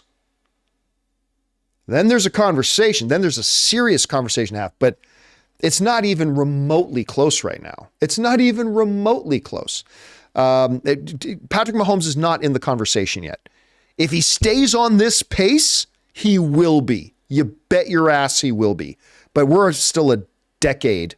We're a decade away from that, from figuring that out. So there's that. Can I just tell you, it gives me great joy looking at all the crybabies who always, whenever you bring up the fact that Tom Brady with his 7 rings is the GOAT of all time, always looking at the Patriot haters cry, this and that. It feeds my soul. It makes me so happy watching people cry. Oh, it brings me so much joy. Okay, next up. Susie Indie Music Fan writes, for Madam Web, I would have got Emerald Fennell, writer-director of Promising Young Woman / Saltboard, or someone like that, who you know is talented if you cared. Listen, Saltburn was really good. Promising Young Woman was very good, but I don't think that, and that guy can win Oscars in his future. I don't see the sensibility to write or direct a really good action-focused comic book film, though. So I don't know that I would have gone there. Maybe as a writer, because they certainly couldn't have done any worse for a writer, right, Susie? Maybe as a writer. I don't think as a director, because I've never seen them doing anything that shows they have that sensibility for that kind of film. But I guess anything would have been better. Anything would have been better otherwise. All right. Mr. I writes, one of two. Does Marvel Studios have any recourse to get their IP back from Sony? No. When Sony has no quality concerns of their films, the general audience may not differentiate Sony Marvel from Marvel Studios. That's true. There's some in the audience that don't. But then there's some in the audience who don't know how to differentiate between a Marvel movie and a DC movie either. So there's that. These subpar movies could tarnish Marvel Studios' reception. They don't need any more help in tarnishing it. No, it's an excellent point, Mr. I. 100%. But no, they have no recourse to get Spider-Man back unless Sony goes X number of years without having a new Spider-Verse movie in production. Not in theaters, but in production. And I can't remember how many years. I think it's like every 3 or every 4 years, or might even be every 5 years. It's one of them. Sony has to at least be in production of another Spider-Man Spider-Verse movie. And as long as they do that, Spider-Man stays theirs forever. Right? My question for Sony is, I get then why you want to keep making Spider-Verse movies, but why not put more effort into them and make them good? Just a wild idea. Just throwing that out there. Why not make them good? You know? Whatever, that sort of thing. Dom saying, is John from the New England area? No, I'm not. What happened was, when I was young, when I was a kid, my team, because I grew up in Hamilton, Ontario, which is right beside Buffalo, across the border in the States, right? Very close. So I followed the Buffalo Bills. And when the New York Giants, coached by legendary coach Bill Parcells, beat the Bills, I kind of became a big fan of Bill Parcells. Like a big fan of the coach. Later, Bill Parcells, who I was starting to follow and starting to, root for Bill Parcells teams, Bill Parcells later went to the New England Patriots. Tom Brady wasn't yet the quarterback there. It was, help me, guy, I can see his face. Who was the quarterback of the Patriots right before Tom Brady took over? Like the guy who was the quarterback, Drew Bledsoe. Thank you, Michael. Yeah, I'm looking at Drew Bledsoe's face in my head. So thank you, Michael. So when Coach Parcells went to New England, again, I was young. I was just a kid. But when Parcells went to New England, I started following the New England Patriots. Now, the Buffalo Bills were still my number one team, right? Until the Bills betrayed their fans by getting to the playoffs and pulling their starting quarterback who got them to the playoffs, Doug Flutie, because the owner wanted to play their new number one draft pick quarterback. Doug Flutie got them to the playoffs, and they pulled him in the playoffs so they could play their rookie. Obviously, they lost the game, and I still have a very special place in my heart for the Buffalo Bills, but I kind of jumped off the Bill. I felt betrayed as a Bills fan that they did that. And so at that point, all the way back in the Doug Flutie era, that's when New England then got elevated to being the main team that I would follow. So for decades, I started following the Patriots for decades after that. And then this Tom Brady kid came along and all that kind of stuff. So yeah, anyway, there was that. All right. So yes, 100%, Mr. I, you're right. Sony putting out crappy comic book movies is bad for Marvel. It's also bad for DC. It's bad for everybody. So I guarantee you, James Gunn and Kevin Feige are probably on the phone. It's like, what the hell are these guys at Sony doing? They're going to ruin it for everybody. But yeah, there is no recourse for them to get it back unless Sony stops making these Spider-Verse movies. So, but then I don't want, see, here's the problem though. Sony has made out of all the Spider-Man movies that have been made by Marvel and by Sony, the three, not one, not two, but three, the three best Spider-Man movies were all made by Sony. Like, I love Homecoming, and I love Far From Home, and I love No Way Home, but none of them are in the top three best Spider-Man movies of all time. The three best Spider-Man movies of all time are Spider-Man 2, and in no particular order, Spider-Man 2, Into the Spider-Verse, and Across the Spider-Verse. Those are easily the three best Spider-Man movies, and they're all Sony Spider-Man movies.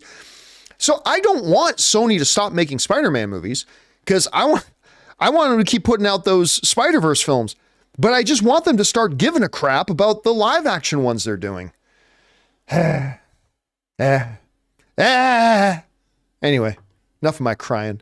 Next up, Culture Wars Diplomacy writes, I have to card people for my job. I figured out if they look too old to be carded as a high school kid in Hollywood, then you're over 30.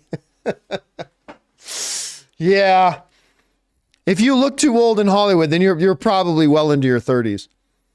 I still thought it was hilarious. Like, Ann and I went to a club in Vegas. But I get it. It's the rules. It's the law.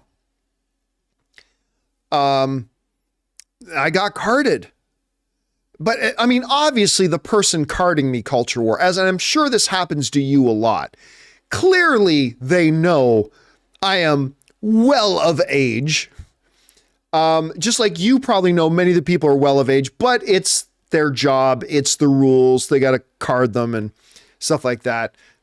Chef Franco is saying, I got carded and it felt amazing.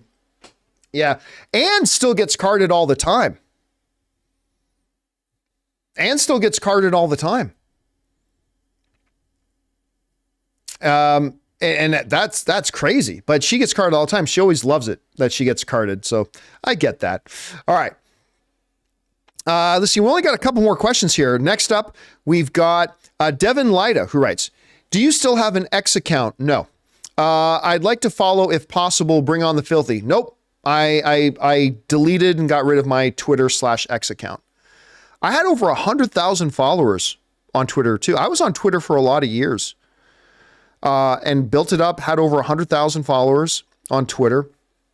Even after, remember a bunch of years ago, Twitter did that bot follower purge and a bunch of people lost a bunch of their followers. I thought a lot of my followers were just bots trying to spam me, but even after the purge, I still had a lot, and I ended up with over like the 103, 104, 105,000 followers on Twitter. But Twitter was such a cesspool. Like just such an absolute cesspool.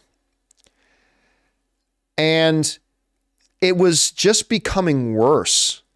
Like the amount of bullshit I would see on there and like certain things that got promoted. And I'm just like, And, you know, every social media platform can easily become that. Right? But I was already... For those of you guys who followed me for a long time, like, you know, for years I've considered just getting rid of my Twitter. And I may have gotten rid of it anyway too, but once Elon Musk, and not because Elon Musk bought it, no, I own 2 of Elon's cars, but once he dismantled their moderation staff, their mod staff, to moderate like really toxic hate content, like a lot of the bullshit stuff that would be out there. Once they dismantled their moderation infrastructure, I just noticed it just empowered a lot of people to be even worse and worse and worse and worse. And even though I had over, like I said, I had over 100,000 followers on Twitter, which is nothing compared to people who aren't nobodies. But as a nobody, having 100,000 followers is pretty big, right? I mean, not for a well-known person, but for a nobody, 100,000 followers on Twitter is a lot of followers for a nobody. But it didn't matter. It was just like this. I felt every time it started to get to the point that every time I opened Twitter, I felt like a little piece of my soul died. I don't know how else to explain it other than that. That every time I opened Twitter, it started to feel like a piece of my humanity died. And it was just a window. Twitter became a window into the absolute worst of humanity. That's what it felt like. I felt like opening Twitter was like going to a window shade, opening it up and looking at the worst of humanity. And I did a bunch of stints where I would like get off Twitter for a month or two and then go back and then get off Twitter again for another couple of months and then go back. And then finally I just decided, you know what? This place is a toxic cesspool. And again, all the other social media platforms could become that as well. But I don't want to be on this anymore. Like, listen, I get it too. I understand there's a price for not being on there because with 100,000 followers on Twitter and the way Twitter is used, that is a big way to promote my YouTube channel. That is a big tool to promote my videos and to promote my business. And you know what? I just had to make the decision. I made a number of decisions about a year ago. You guys know this. About a year ago or a little less than a year ago, I made a number of decisions that even though I know this will mean less promotion and less publicity and whatever for my YouTube channel and less push for my videos and will mean my video counts will come down. Even though I understood that, I said, my humanity is more important to me. I just feel awful and dirty when I go onto Twitter. I don't want to I don't want to do that anymore. Even though it's going to hurt my YouTube channel, even though it's going to hurt my ability to promote myself and all that kind of stuff, I just decided it wasn't worth it. It wasn't worth it. So I decided, I finally made the decision to just deactivate it and just turn it off and delete it. And I know there's a lot of people who would love to have 100,000 followers on Twitter, and they're like, looked at me and said, "Are you crazy?" Like, I literally had people in our industry like reach out to me and said, "Hey man, your Twitter's gone. Is something wrong?" Blah, blah, blah. And I tell them, no, I just decided it's just too awful of a place. I don't want to be on it anymore. And I deleted it. And they're like, "Are you crazy? How long did it take you to build up 100,000 followers on there? And do you know what having that kind of online leverage does to help you promote blah, blah, blah?" I said, "Look, I understand all that. I do, but life's too short, man." And every second on Twitter was wasted moments of my life and wasted moments of your life. So I decided not to. So now I honestly I should do more on social media. Like I love Instagram. I use Threads a little bit from time to time, but I don't use it to promote my channel anymore. I just use it to have some fun interactions on social media. I don't use either a lot, but I find them to be much more pleasant places to be than on Twitter. And look, I'm not, at the risk of sounding like I'm trying to dissuade anybody else from using, listen, if you're on Twitter and you have fun using Twitter, awesome. Good for you. I'm not trying to talk anybody out of using Twitter. Not at all. If you're on there and you're having a good time and it's fun for you, great. I'm not trying to dissuade you or anybody else from using it whatsoever. But since you're asking me about my thing on Twitter, yeah, again, it just felt like a little bit of your soul died every time I opened it. So I just decided to stop using Twitter. So that's me. Anyway, thank you for the question, Devin. I appreciate that.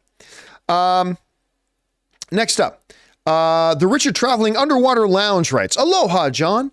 Mint gave me a free month after a year plus, now 6 months at a discount. Nice. Love Mint Mobile. I feel Deadpool will revolutionize all future marketing." Let me tell you what, guys, seriously. Mint Mobile has been, Ryan Reynolds and Mint Mobile have been a real godsend to me. You know what? I actually had somebody write in the other day that said, "John, sometimes you're really mean to Ryan Reynolds. Like, why do you always feel the need to bring up how much you didn't like Red Notice and how much you didn't like Six Underground?" Because I do. I admittedly, I bring that up a lot and I mention that a lot. But I think the reason I bring that up a lot, to be honest with you, the reason I bring up all the time the fact that I hated those Ryan Reynolds movies was because, you know, Ryan is, and Mint Mobile have been like the main sponsor of the John Campea Show for a couple of years now, right? For those of you who don't know how really special this is for us, this is how sponsorships normally work. A sponsor will reach out to my ad reps, right? And then they'll sign up for, say, 1 week a month for 3 months, right? So you'll see, like this week, Harry's. By the way, Harry's is great. And we're so grateful and we're super thrilled to have them as one of our sponsors. But like Harry's reach out and say, we want to sponsor the John Campea Show. And what we'd like to do is one spot a month. That's 1 week of shows. One spot a month for 4 months. So that'd be spread over 4 months. So like 1 week in February, 1 week in March, 1 week in June, 1 week in July, right? And then sometimes they re-up. Like we've had Masterclass re-up, Manscaped re-up, HelloFresh has been with us many times. Fume has re-upped with us. Like a lot of our sponsors then re-up, but they only sponsor for so long because at some point they have now reached the John Campea Show audience, right? And at some point, I mean, Manscaped still sponsors us, but at some point, Manscaped will stop sponsoring us, not because they haven't loved being our sponsor and we haven't loved having them as sponsors, but at some point they're going to go, okay, we're not getting new customers anymore from the John Campea Show because we've had full exposure to the John Campea Show audience now. So anybody from the John Campea Show audience who was going to sign up have probably signed up by now, like after a year or two, right? Well, this is how special the Mint Mobile situation has been for us. Mint Mobile has not been our 1 week a month thing. They have been our main sponsor every single day for 2.5 years. Every single day for like 2.5 years. They have gone so far above and beyond what any sponsor would or could or should do. It has been absolutely like amazing. Absolutely amazing. And I remember when I shouldn't tell you this.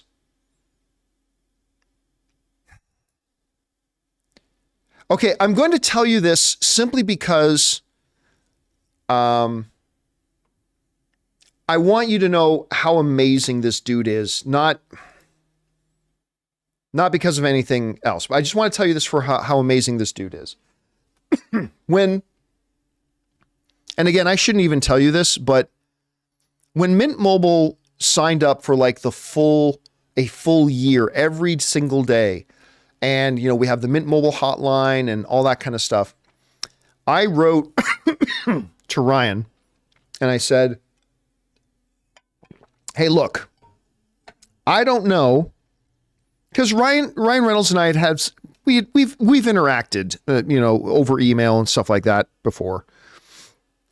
But I reached out and I said, listen, I don't know if you had anything to do with this personally, but in case you did, and Mint Mobile just signed up to be like this big sponsor of ours and like our everyday sponsor, our main show sponsor. That's why we start the John Campea Show every day, brought to you in part by our friends at Mint Mobile. Like I start every show with that, right? So I wrote to Ryan and said, look, I don't know if you had anything to do with this personally, but if you did, I just want to say thank you because this is huge for our channel. And Ryan wrote me back and just said, I'm thrilled to be a lifelong supporter of you and what you do and stuff like that. It meant a lot to me. Personally, I'm sure a lot of it is the Canadian connection, but it has been a very, very, very special relationship that we've had with Mint for all these years. Now, look, they cannot be our sponsor forever, right? They just can't. So this relationship, it's already been like 2 years longer than what any other sponsorship should be. So it's going to end. It's going to end. But I can't emphasize enough how big and how important that the Mint sponsorship has been to the John Campea Show. That has really helped us survive in some times and helped us thrive in other times. They have been a terrific sponsor. They are also, I'm not blowing smoke when I say they are my mobile service provider. They are 100% my mobile service provider. I love them as a service. And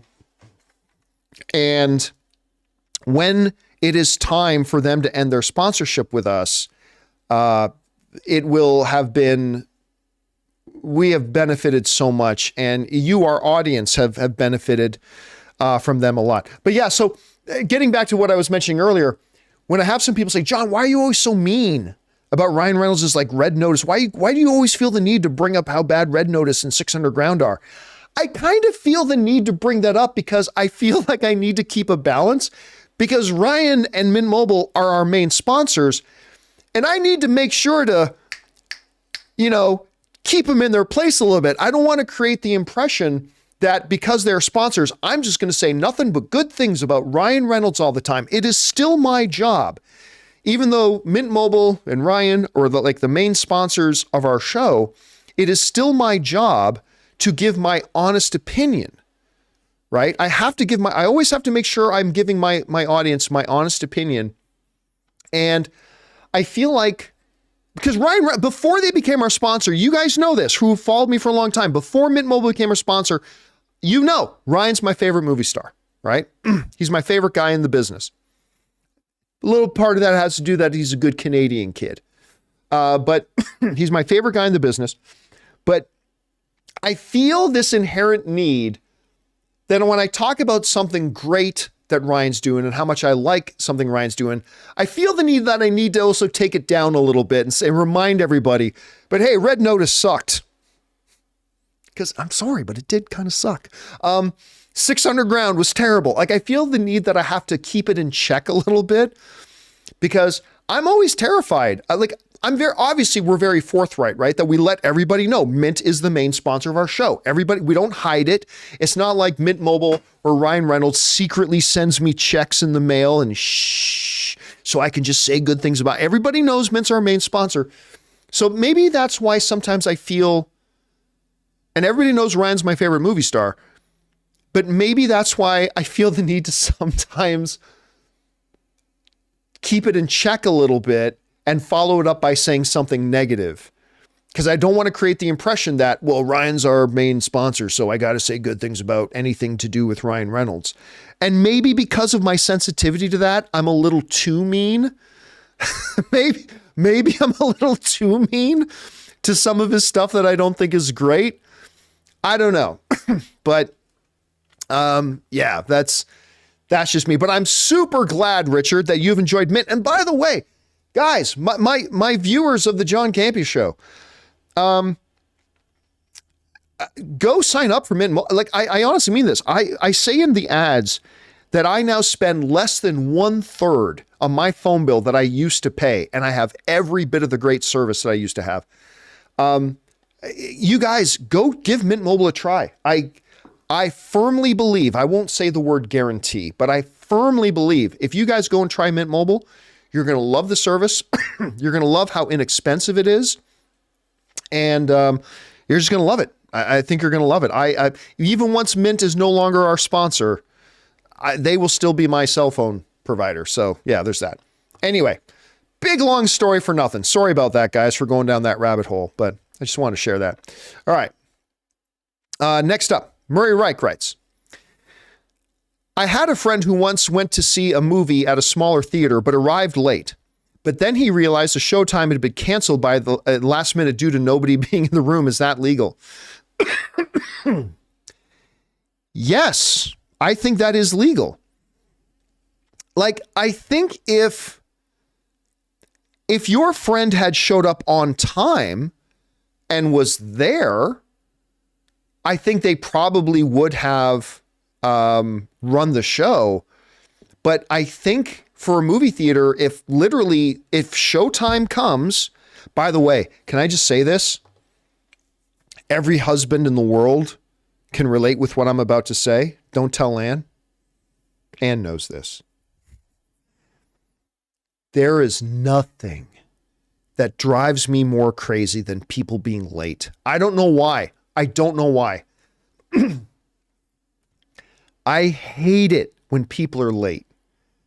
Don't be like the great movie, Best of the Best with James Earl Jones. The iconic words from James Earl Jones. Don't be late. Don't ever be late. I hate it when people are late. I hate it, hate it, hate it. And I really hate it when I'm late, especially if I'm late because my wife's still getting ready. Don't tell Ann I said that. Don't tell Ann I said that. But every husband can relate with that. But if your person showed up late and there was literally nobody in the theater, I think the theater's totally within their rights to shut it down. Listen, there are movie theaters, the ArcLight Theater in Hollywood. It's now shut down because of the pandemic, but it's the movie theater that Quentin Tarantino would go to watch the big new movies and all that kind of stuff. And Steven Spielberg goes there. But the ArcLight Theater in Hollywood had a rule. If you weren't there by showtime, they didn't let you in. How you like them apples? If you weren't there by showtime, they didn't let you in. And I don't think you got a refund either. The ticket said when the showtime was, it's up to you to show up on time. Anyway, that's neither here nor there. But yeah, I think if the showtime came and nobody was in the theater, I think the movie theater then has every right to cancel the screening. I think they do. So yeah, tell your friend to be on time or to make sure other people go before they get there. Yeah, anyway. All right. Next up, and I think this is the last question. Yep, last question today comes to us from Christopher Brickner, who writes, at least Kraven has better writers than Madam Web. Oh, Kraven, yes. I thought you were saying Morbius had. No, saying no, they had the same. Yes. Yes, and a better director. Listen, I don't want to say I've given up all hope on Kraven. It's just that when I see what Sony's done to like Morbius, to Madam Web, it gives me very little reason to be hopeful. Again, there are still reasons to be hopeful, right?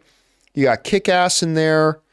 You got Ariana DeBois, an Academy Award winner. You got Russell Crowe, an Academy Award winner. You got JC Chandor directing. Listen, Kraven has more. I understand that Kraven has more going for it than Madam Web does.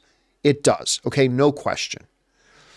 But it's hard to stay enthusiastic when you see what Sony's doing with these other films, right?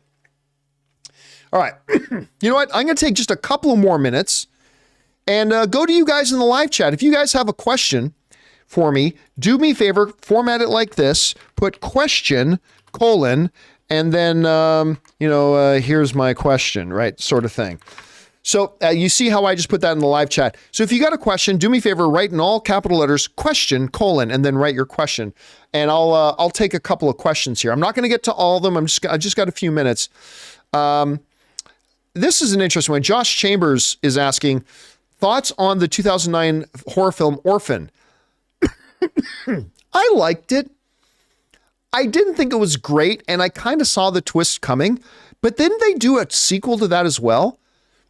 About the little girl who ended up being, I don't want to spoil anything, but I think they did a sequel to that too, if I'm not sure. All right. Q writes, do you think if Deadpool is a hit, we will get more R-rated films in Marvel?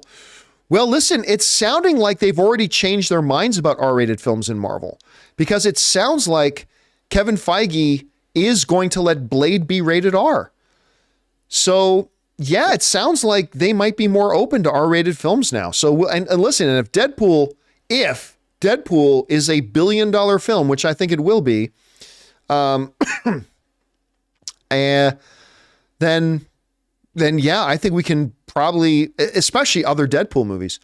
All right, John A.M. writes, what will be Deadpool and Wolverine's opening weekend? I'm going to project 200 million.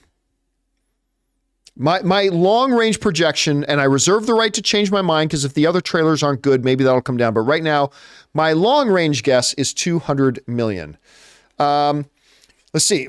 Rav writes, Coyote versus Acme had no trailer, so no one was talking about it. Irrelevant. I get people writing in questions a lot about upcoming movies that the trailer hasn't come out yet for. Even a lot of times I get people writing in going, when do you think we're going to get the first trailer for so-and-so? Like, I literally have people writing in questions about movies that may not be coming out for another year or two.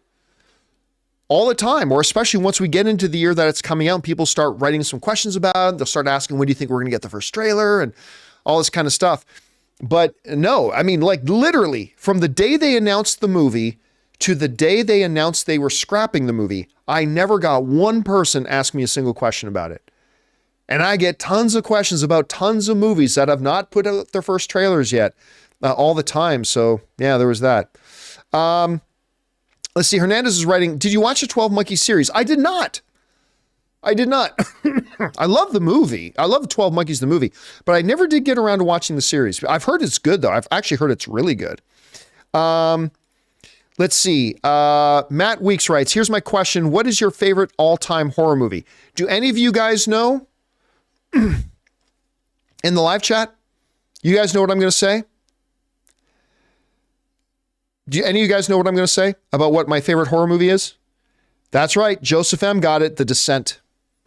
The Descent is my favorite horror movie. Well, that and the 1980s American Werewolf in London. Not American Werewolf in Paris, but American Werewolf in London. Yeah, so there's that.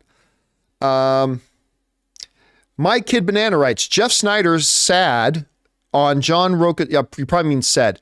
Jeff Snyder said on John Roca's podcast today that he would love to come on your show sometime. Do you think that's possible? I'll tell you a story.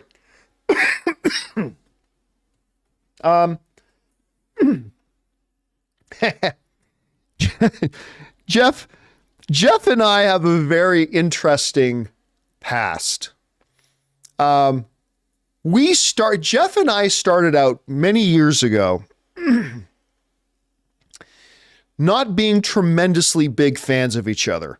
Let me just put it that way. That Jeff and I started out, and I'm not going to go into why, and I'm not going to go into what I said and what he said. I'm not going to go into any of that.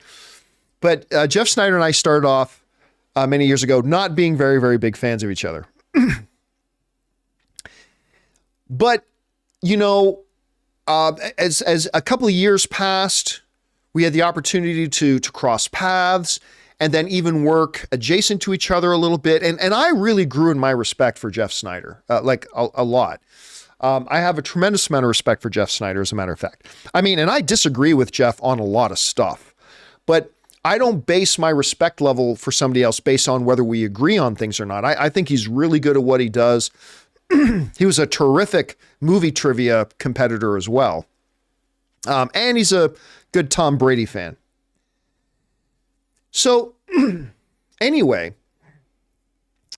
fast forward a couple of years. There was a time a couple of years ago that I put the word out that I was looking to hire for a certain position in my company. And Jeff reached out to me, and he and I had a conversation about the possibility of him coming to work with me. And I ultimately said no, but here's the reason I said no. And I had a phone conversation with Jeff, and I said, Jeff, here's the reason I'm going to say no. You're overqualified, man. You're too good for this. Like, and I said to him, because I have a tremendous amount of respect for him. And I said, and I'm not going to tell you exactly what the job was at the time, but I said to him, look, my feeling though is that you're so qualified and so good. I said, I think number one, you're not going to have the opportunity to really do the potential of what you're capable of. And two, I honestly think you're going to get bored in this job pretty quick because you're overqualified for this. You need something better. And I said that to him. I said, you need something better than what this job is that I have here. And we ended our conversation, Jeff and I. And again, we don't see eye to eye on everything, not at all. But Jeff and I ended our conversation with he and I both kind of saying, at least from my side, saying that, you know, I see somewhere down the road we will probably work together again. I don't think this is the position for you, though. I think you're going to get bored of it and you're going to quit in a couple of months because you are overqualified for this. That's how much respect I have for him. So, listen, I'll totally have Jeff on my show sometime. I haven't hit him up or bothered him with him because he's clearly a very, very, very busy guy. And him and John Roca do a great job over with the show that they do there. And they break a lot of big stuff on that show, and good on him. I think it's great. So I know he's really busy. But yeah, at some point, I'm definitely going to probably drop Jeff a note and ask if he wants to come on and be a guest on sometime. So yeah, like, listen, let me say this about Jeff. I often tell you guys that, like, I am not a journalist, and there's a lot of like YouTube podcaster blog guys who call themselves journalists. They're not journalists. I'm not a journalist either. I'm a pundit, right? I'm not a journalist. most of these guys out there who call themselves journalists are not journalists either. Jeff Snyder is a legit journalist. He's a true journalist. And, yeah. So there you go. Little thing about it. So yeah, I think at some point eventually I'll probably have him on. All right. Oh my God, it's that, I gotta, you know what guys, sorry, I gotta wrap it up. Ann and I have a 7:00 screening of Dune, so I gotta go. She's probably at home. John, you know how you were just saying on your show that you hate people being late? Where the fuck are you? Yeah, I can already hear that. I can hear that. The Force, I can hear it through the Force. She's speaking out through the Force, yelling at me. So I didn't realize it was that late. I gotta go, guys. So listen, thank you so much for joining me here today on this little installment of Open Mic. Good to have you guys here. Don't forget, come back, join me, Ray, Rob, Jonathan tomorrow. Apparently we got some stuff to talk about, like Travis Knight directing a He-Man movie. Is that actually happening? We'll find out. All right, we'll talk to you later, guys. Thanks for joining me. I've had a great time tonight, guys. Thanks for hanging out with me tonight. I'll see you tomorrow. Bye-bye.